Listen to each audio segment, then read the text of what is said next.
আপনারা আমরা সবাই কিন্তু কুমড়ো ফুল ভাজাটা বেশ পছন্দ করি, তাই না? ভাজার কথা উঠলেই মনে হয় করকরে হবে, সহজ হবে, সবাই খাবে। কিন্তু ভর্তার কথা উঠলেই অনেকেই বলে কুমড়ো ফুল দিয়ে আবার ভর্তা হয় নাকি? এই প্রশ্নটাই আসলে সবচেয়ে ইন্টারেস্টিং, কারণ বাস্তব কথা হলো আমাদের রান্নাঘরে এমন অনেক জিনিস আছে যেগুলো আমরা একটা নির্দিষ্টভাবেই খেতে অভ্যস্ত, যেমন কুমড়ো ফুল মানেই ভাজা। এই ধারণাটা এতটাই সেট হয়ে গেছে যে ভর্তার কথা মাথায় আসে না। কিন্তু আগে এমনটা ছিল না। যেদিন বাড়িতে সবজি কম থাকতো আর বাজারে যাওয়া হতো না, সেদিন এই কুমড়ো ফুল দিয়েই চটপট বানিয়ে নেওয়া হতো এই ভর্তা। এখানে আমি কুমড়ো ফুলটাকে প্রথমে ছাড়িয়ে ভালো করে ধুয়ে নিয়েছি। আর এই রেসিপির জন্য এই পেস্টটা খুব ইম্পর্টেন্ট। এখানে আমি দিয়েছি 1 ছোট চামচ কালো হলুদ সর্ষে, 1 ছোট চামচ পোস্তর দানা, 2টো কাঁচা লঙ্কা, 2 ছোট চামচ কুচো নারকেল আর সামান্য জল দিয়ে পেস্টটা বানিয়ে নিয়েছি।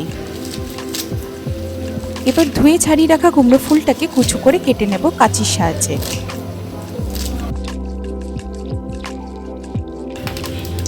এবার ননস্টিক ফ্রাইং প্যানে সর্ষের তেল দিয়ে গরম করে অল্প কালো জিরে দেব, তারপর কুচো করে রাখা কুমড়ো ফুল আর পেস্টটাকে দিয়ে মিশিয়ে নেব। এই রেসিপিটা আপনারা লাস্ট অবধি ফলো করলে বুঝতে পারবেন এতে আছে কম মশলা, কম তেল, কিন্তু খেতে ভীষণ আরামদায়ক। আরেকটা কথা খুব কমই বলা হয়, কুমড়ো ফুল খুব নরম, সহজপাচ্য আর হালকা। গরমের সময় বা ভারী খাবার ভালো না লাগলে এই ভর্তা পেটের উপর একদম চাপ ফেলে না। আমরা এখানে সামান্য হলুদ গুঁড়ো, কুচো নারকেল আর স্বাদ মতো নুন দিয়ে মিশিয়ে নিচ্ছি। তাছাড়া সামান্য একটু চিনি দিয়েছি।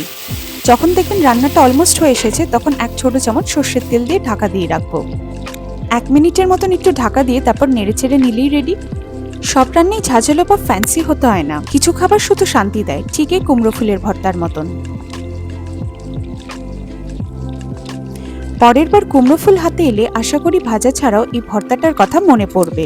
আপনারা কি কখনো এরকম ভাবে ভর্তাটা বানিয়ে দেখেছেন? কমেন্টে অবশ্যই জানাবেন আপনাদের কেমন লাগলো। আর এই রেসিপিটা ভালো লাগলে প্রিয়জনদের সাথে শেয়ার করে দেবেন। আপনি যদি আমার এই ভিডিওটা প্রথমবার দেখে থাকেন তাহলে আমার চ্যানেলটিকে অবশ্যই ভিজিট করবেন। ওখানে আরও ভেজ নন ভেজের সুস্বাদু রেসিপিজ আপনারা পেয়ে যাবেন। খুব তাড়াতাড়ি দেখা হবে নতুন একটি স্বাদ, নতুন একটি গল্প নিয়ে। ভালো থাকবেন, সুস্থ থাকবেন।